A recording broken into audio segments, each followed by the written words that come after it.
How do you do? My name's Chris Jennings. I'm a recovered drug addict. And thanks for inviting me to come down to be of service today, Andy, who's not here. He's coming up behind Walter Hagen, I've been told. But anyway, he'll be here later. I don't know. So it's important for me. It's important for me, for my recovery. It's important for any of us, really. To pass this message, and to pass this message we need to be equipped with this message, and to be equipped with this message we need the fellowship of Cocaine Anonymous in my case, and those that have gone before us, and we need to get together at times like this and talk about this deal and what it is, and thanks to the people that shared before lunch, I mean the chips I just had, thanks to the people that shared before lunch, because I was listening and I was thinking how lucky you are. You know, we're here in Swindon, and there's people from Birmingham and people from all over the place talking about a message that's from the book Alcoholics Anonymous.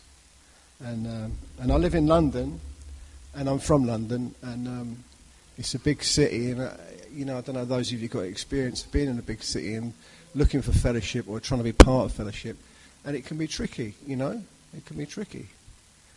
My mate, like I sponsor, he says, it's great London. He said, we've got hundreds of meetings and very few groups. Now, I don't know if that is great. I think he meant it sarcastically, but I know what he means. And it's down to us when we have events like this to come together and make sure we're all on the same page, I suppose, And I say I haven't smoked any crack today or played with my chemistry set, and or had a drink, or had a cigarette, actually. That stopped a few years ago. And I haven't made anyone cry. So that's good. That's really good. And I haven't done that since 2007, when I came to in the Fellowship of Cocaine Anonymous. I arrived in 1995 convinced that I'd had enough. I wasn't convinced I'd had enough, I had had enough. And when I say I arrived, I mean I don't mean I arrived in a CA meeting in Swindon. I mean I arrived in interventions and 12-step fellowships and treatment centres and all that lark, and everything that goes with it. And I say, that was 1995, and I woke up in 2007. So between 1995 and 2007, two things happened. One is, I really believed I was getting into action. Second thing that happened was, I'd go through periods of not using and drinking and thinking it was down to me being into action. Truth was, I found out in 2007, I just wasn't drinking and using. Because the thing that affects me happens at certain times. And one thing's for certain, the time will come where it does happen. And for me, between 1995 and 2007, it wouldn't happen for a few weeks or a month. Famously, once it happened for just over 3 years, you couldn't tell me that I wasn't being into action and down with the kids in the program. You couldn't. Until I went again, and after that long period, that was particularly distressing because I was convinced that, I say I'd been into action, but you'd been telling me the wrong action. I was convinced that, here's the real problem. I was convinced I was doing something wrong. I kind of knew that I wasn't, taking it serious. Whether or not I believed that I had to, I don't know.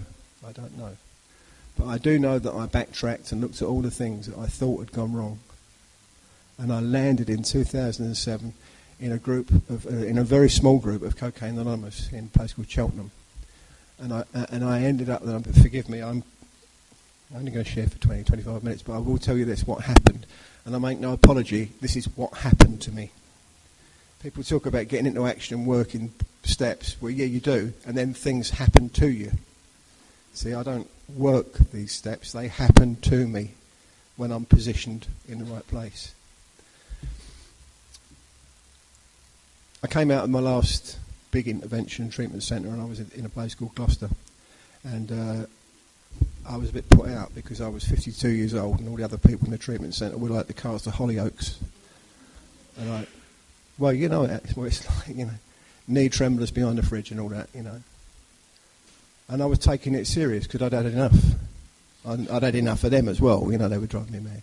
So I went to Gloucester, and I'm marching around Gloucester with my big book, because I wouldn't go to NA, because they nearly killed me, I thought. So I'm going to AA, not realising I didn't really qualify for AA, but I thought they were talking about the big book, so I'm marching around with my big book. And there's a kid who was going past where I lived once, twice a day on a mountain bike.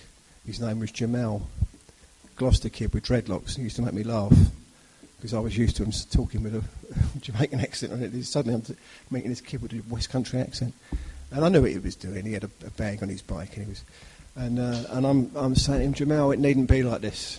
If you take certain actions, your life can change. He said, yeah, I know, Chris, but I like, you know, do you want anything? No, Jamal, look, you know, excuse the accent, by the way, if it insults anyone. Anyway, cut a long story short, after a few days of me talking to Jamal, I gave him 180 quid of money that I had saved up to go and get what I wanted. And off he went on his mountain bike to Gloucester Docks to get what I wanted, some brown and white. I never saw him again.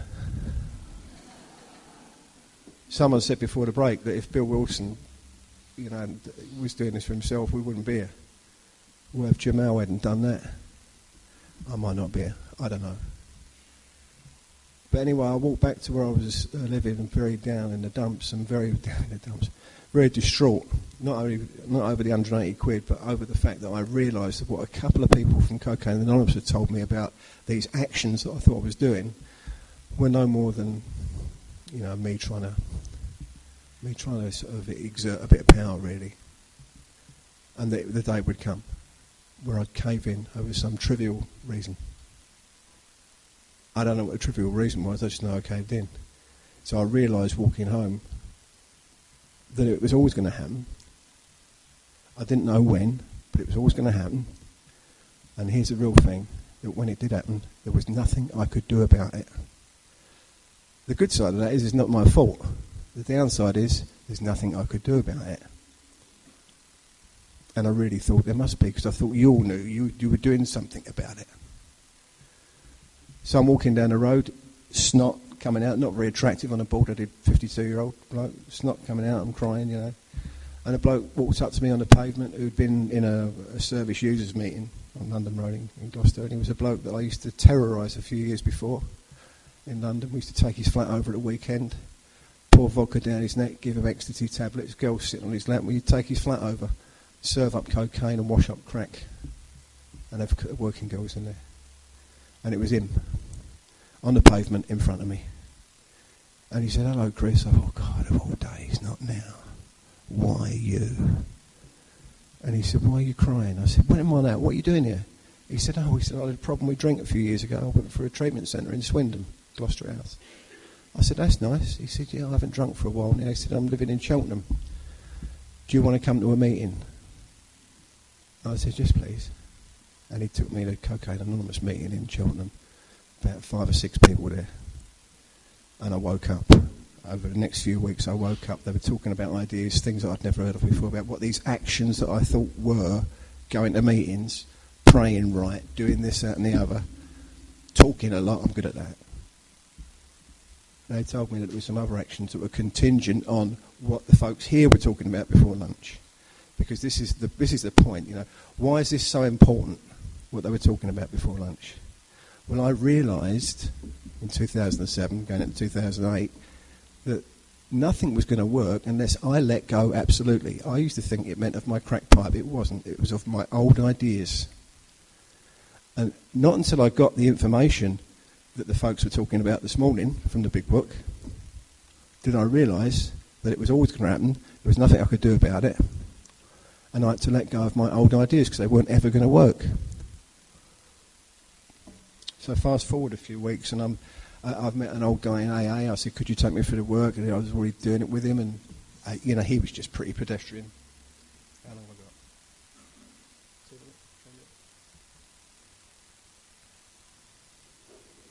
I'm just making sure that Chris knows what the time is. So, he takes me through this stuff. Now, let's talk about what I'm meant to be talking about. Into action. You know, my friend from Bristol Javina talked about, how it works. How it works is I get myself out of the way. Spiritual awakening. It's either real or it isn't. God either is everything or nothing. How am I going to find out? Get out of the way. See. Let's see. There's a problem, and it's in that chapter how it works. The problem is, calls me an actor, but I know what they mean. I think I know the things I'm supposed to be doing, like I did between 1995 and 2007. I've got to get myself out of the way. And that's hard. Especially for me, self-centred, dishonest, drug-dealing milkman from Muswell Hill. It's very difficult. Because I think I know. So he showed me that, that's what this meant. What the deal was in how it works is contingent upon me realising that I need to do it. Step 3 is a decision to get myself out of the way. And how it works is, I've done this inventory, find out the things that are blocking me, find out the things that are blocking me from something else coming in. And then the chapter starts with, having made your inventory, what should we do about it? Good question. The first thing I did was I sat down and had the first 2-person conversation I've ever had in my life, because I was listening to what the other bloke said. And he listened to me, and he pointed out where the things that I'd written down were just me, me thinking I knew what I had to do, and it not working. So then my step 5 carried on into me going away and thinking about it, and I won't go through all the steps, but this is how into action. The action I had to take was to actually go out in the world. It was all right, all this stuff that's been able to articulate it, because even by now I'm feeling pretty good. But I'm asked to go out in the world. Go away and think about this, Chris. Do you really think this stuff's any good to you? Do you really think you're of any purpose? You're any use to anyone else, let alone yourself? Quite clearly I'm not. So I said a prayer. I went back to him, and he said, let's go through it again. And we found the results of all my attempts of living life based on what I thought I should do and how it hurt other people. We made a list, and I attempted to go out and make amends to those people. And it's in there in that chapter. It's such a lot of guidelines for a book that's written in the late 30s. I found so relevant. Things to do with finance, things to do with my family, things to do with people that I really trusted and wanted to be mates and wanted them to like me. There was people, the criminality. Mine wasn't hugely criminal, but it was, I've been very dishonest. I'll give one example. I was encouraged to go to the Bank of Cyprus in Holloway Road. No one here will know it, I hope. And I marched in there and said, I had a loan off you 4 years ago. And he said, Christian. He said, oh, yeah. He said, really, we've been trying to get hold of you. And I said, I know. So we came to an agreement. He said, look, I told him what I was doing. And he was quite impressed, I think, But he said, is that it? I said, well, there's something else. I said, you've also got an account here for a bloke called Bob Parrott. Bob Parrott's a mate of mine. He said, I can't talk about other people's accounts. I said, you're going to want to, because that's me as well. Now, I'm not saying that just to get a laugh. It's funny, I suppose, but not for Bob Parrott, it wasn't, by the way. But if I tell you that as the result of being honest and open with that, and the fact that it wasn't even me doing it, it was me letting go absolutely of my old ideas. For 2 years after that, I won't exaggerate and say to this day, because it wasn't, but I got a card at one New Year. I got a card the following year at Christmas, saying, you still want it, you're still doing it and all that. And I paid this money off, it wasn't a great deal actually, but... So yeah, the amends process. And then the meat and potatoes of where I am today with that chapter, into action, is as a result of doing that. See, every step is a result of something else I've done before. I wasn't on step 10 and started doing step 10. Step 10 happened to me. I started looking at this stuff as I was walking around. I started noticing when I was being dishonest.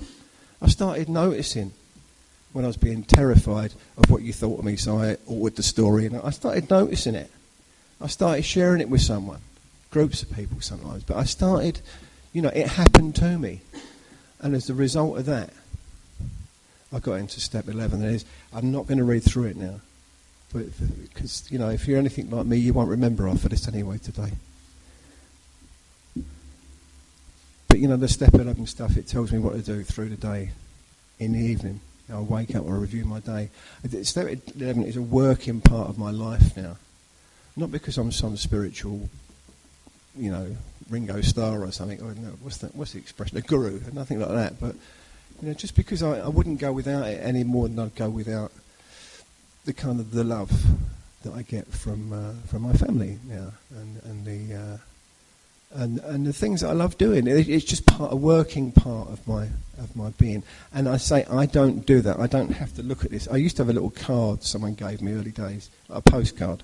And he gave you a list of 10 and 11 stuff, It's just, review our day, do this, were we selfish or something, But, what I do now is I go back to that. I have a little read occasionally. I got a group of guys I work with, and we meet on a Sunday morning. And we do a bit of meditation together, our little group.